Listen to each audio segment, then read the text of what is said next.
Enne muiste oli taevas nii madalal, et pikk mees võis teda käega silitada. Kord läksid rätsepa lapsed väljale, ronisid suurte rändrahnude otsa, hüüdsid üksteisele. Ohoo, nüüd ulatume meie kah taevast käega kinni hakkama. Torgime sellele augud sisse, vaatame õige, mis vanataat ja need teised suured ja vägevad seal üleval teevad. Ja hakkasidki rätsepa lapsed sõrmega taevavõlvisse auke torkima, et nende kaudu sinna sisse vahtida. Vanataat nägi seda ja ütles Sulasele. Jaen, ae, jaen. Näed nüüd, mis nad teevad. No küll on ikka krantsid need praeguse ajal lapsed. Kibedat vitsa oleks neile nende ulakuse eest vaja. Torgivad taevavõlvi puha auke täis. Kas sees kellegi temp on? Ei oska midagi ette kah võtta, et nad seda edaspidi enam teha ei saaks. Sulane oli kiire taibuga arukas mees. Mõtles 3-4 päevakest, nii et pea kumises ja ütles viimaks. Ega see asi ju nii keeruline olegi. Vaja taevavõlv kõrgemale tõsta. Vanataat pidas omakorda nädalat paar aru. Pahameel läks üle, lõi käega ja ütles. Tea, kas maksab, Jaen? Ulakus see ju muidugi on, aga laste asi. Tahavad näha, mis me siin teeme ja kuidas neid maailma asju korras hoitakse.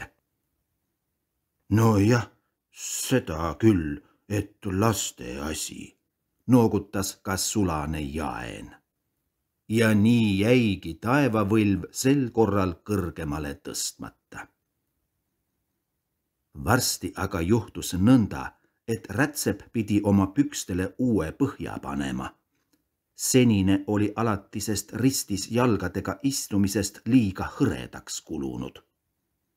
Korjas kokku kõik kopikad, kraapis kokku kõik krossid, ei jätkunud.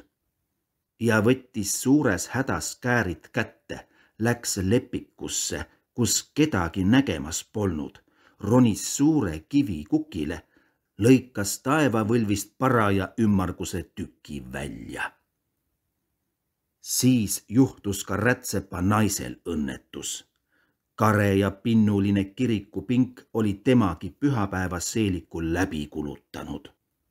Ja eks tema lõiganud kah selle jaoks taevavõlvist sobiva tüki välja. Järgmisel hommikul nägi vanataat, mis oli vahepeal juhtunud. Väärutas pead, ütles Sulasele. Nüüd, Jaen, tuleb meil tõesti sinu nõu järele talitada. Mine alla maa peale, upita sealt. Mina tirin siit ülevalt. Tõstame taevavõlvi nii kõrgele, et keegi teda enam puutuma ei ulatu. Ja tegidki nii. Tõstsid taevavõlvi nii kõrgele, et keegi seda puutuma ei ulatu ja hakkasid rikutud kohtadele paiku panema.